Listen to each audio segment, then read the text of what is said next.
Senior leaders हैं, बहुत लोग हैं, मैं सबका नाम नहीं लूंगा, YTF के वर्किंग प्रेसिडेंट है। लेकिन मैं आपको एक बात बोलना चाहता हूं, यहां क्यों आए हैं? मीडिया ने भी बहुत क्वेश्चन पूछा है, दिल्ली से बहुत मीडिया लोग ने सवाल पूछा है कि आप दिल्ली में क्यों आए हैं? तीसरा मौथा बुकुम बड़ा लोग दिल्ली में आकर जंतर मंतर में क्या बोलना चाहते हैं? ये तो आप त्रिपुरा से भी बोल सकते थे, लेकिन दिल्ली में आने का क्या दरकार है आपको? तो मैं दिल्ली के मीडिया को एक बात बोलना चाहता हूं कि हरियाणा में कुछ होता है तो आप माइक लेके चले जाते हैं, राजस्थान में कुछ होता है आप माइक लेके चले जाते हैं, यूपी में कुछ होता है, नोएडा में कुछ होता है, आप लोग कैमरा माइक लेके चले जाते हैं। त्रिपुरा में 75 साल में क्या अत्याचार हुआ है, हमारे साथ क्या हुआ है, क्या नहीं हुआ है, उसके बारे आपने ध्यान नहीं दिया। आज मैं आप सबको, हमारे वॉरियर्स लोग, सब लोग, आप लोगों को याद होगा 5 तारीख को बीजेपी ने बोला था कि नुयुम्बा का घेराव करेगा, ये लोग बोला था कि नहीं 5 दिसंबर को।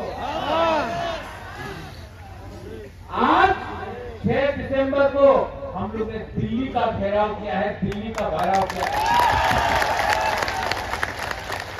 आप जितना मारोगे हम लोग इतना उठेंगे, आप जितना हमको दबाओगे हम इतना उठेंगे, क्योंकि हम लोग सत्य के रास्ते में, हम लोग झूठ का लड़ाई नहीं लड़ रहा है, हम लोग सच्चाई का रास्ता में जा रहा है।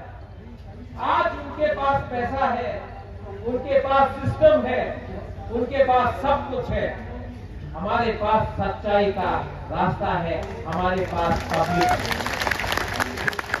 ग्रेटर त्रिपुरालैंड का जो डिमांड है ये एक दिन में नहीं निकला, इसके लिए समय लगा है। आप सोशल मीडिया में प्ले करते रहते हो कि मुबागला तो त्रिपुरालैंड डिमांड नहीं करता था, आज क्यों कर रहा है? यही मुबागला ने जब सीए के खिलाफ बात किया तो इसको हटाया। यही मुबागला ने जब बोला पूरा जाति उलो पार्टी तो मुझे बेइज्जत किया गया। यही मुबागला ने बोला अगरतला में हमारा तिमरासा का कुछ नहीं है, अगरतला में एक सीट रिजर्व करके दे दो। हमको सब बोलते हैं कि खुमुलो मांगता है, अगरतला किसी और का है, एक सीट हमको दे दो। यही मुबागला ने कांग्रेस में बैठ के बोला एक सीट अगरतला में रिजर्व करा दो हुकुम बरा के लिए, नहीं दिया। आज वही मुबागला एक सीट के बारे में बात नहीं कर रहा है, ग्रेटर त्रिपुरालैंड के बारे में। एक दिन में कोई आदमी बदलता नहीं है, एक दिन में कोई इंसान अपना पोजीशन चेंज नहीं करता है। क्यों किया है? मैंने खुद अपने आप से देखा है। नेशनल पार्टी में जब हम अपना बात रखते हैं तो हमारा बात कोई नहीं सुनता। यहाँ में कोई लोग सीपीएम से आए हैं, कोई लोग कांग्रेस से आए, कोई लोग बीजेपी से आए। आप लोग भी मेरे तरह जानते हैं, मैं भी कांग्रेस से आया कि नेशनल पार्टी में हमको मौका नहीं मिलता। नेशनल पार्टी में अगर कहीं में किसी का प्रॉब्लम है, हमको अपना हुकुम बरा के बारे में बात करना है तो भीख मांगना पड़ता है। मंच में बैठने के लिए जगह नहीं मिलता है, बात करने के लिए मौका नहीं मिलता है, और हमको बोलते हैं सबका साथ सबका विकास। ये कैसा सबका विकास है जब आप हमको 75 साल में अपना ही स्टेट में चांस नहीं देते हैं अपने ही दिल का बात करने के लिए। दिल में दुख लगता है जब ये वीडियो दिखाया पड़ता है कि हमें नायशा यूट्यूब स्पीच, हमारा आज औरत लोगों को सुरक्षा देना है तो हम वो नहीं कर सकते। अगर हमारा पूरी लोग अगरतला में प्रोटेस्ट करता है तो न्यूज़पेपर में छप जाता है लेखता। अगर हम अपना दिल का बात इमोशन से बोले तो बोलते ये लोग तो उग्रपंथी। तो क्या करे? कोर्ट में जाता हूं तो कोर्ट बोलता है कि गवर्नमेंट ने रिप्लाई नहीं किया। सुप्रीम कोर्ट से लेकर हाई कोर्ट से लेकर विलेज काउंसिल इलेक्शन के बारे में बात करें तो ये लोग बोलते हैं अभी टाइम नहीं है। हमारा अधिकार, हमने क्या गलत किया, हमने क्या गुना, हमारा गलती क्या है?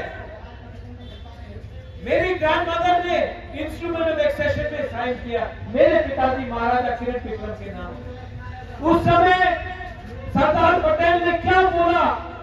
कंचन प्रभा देवी को, राजमाता कंचन प्रभा देवी को, सरदार पटेल देश का गृह मंत्री, उसने कहा कि हम त्रिपुरा के लोगों को सुरक्षा देंगे, उनका आइडेंटिटी, उनका कल्चर, उनका जमीन, उनका भविष्य अब हिंदुस्तान की सुरक्षित हाथ में है। आपको चिंता करने का दरकार नहीं है राजमाता। आज से ये सब त्रिपुरा के वासी हमारे हिंदुस्तान के सिटीजन है।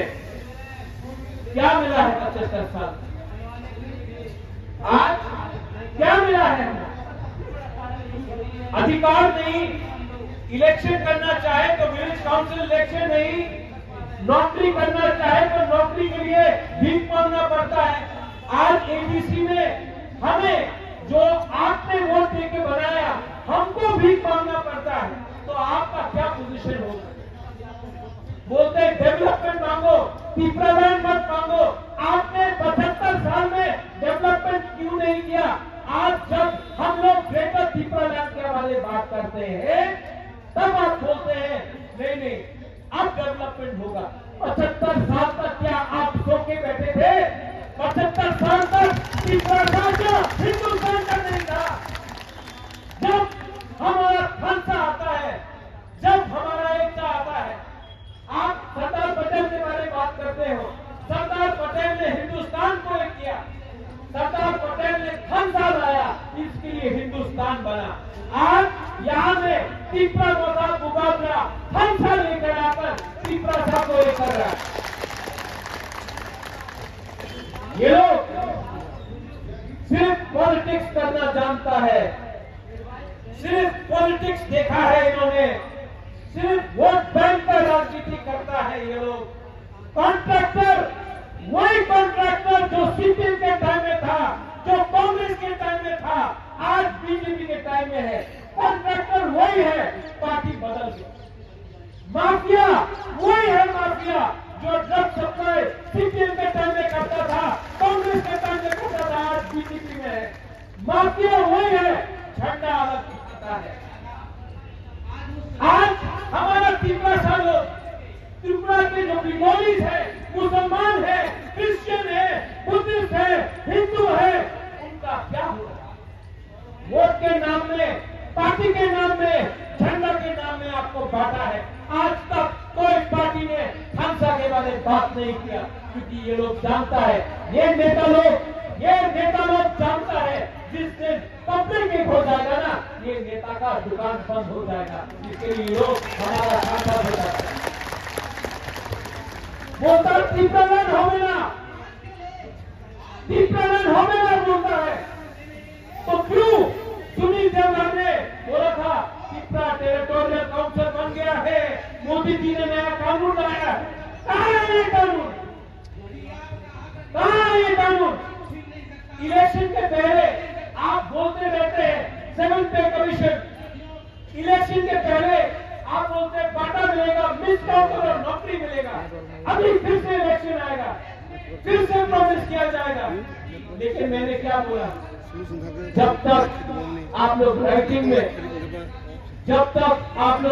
में हमारे त्रिपुरा साहब को कुछ नहीं देता है, हमारे त्रिपुरा के लोगों को कुछ नहीं देता है, मैं कॉम्प्रोमाइज नहीं करूंगा।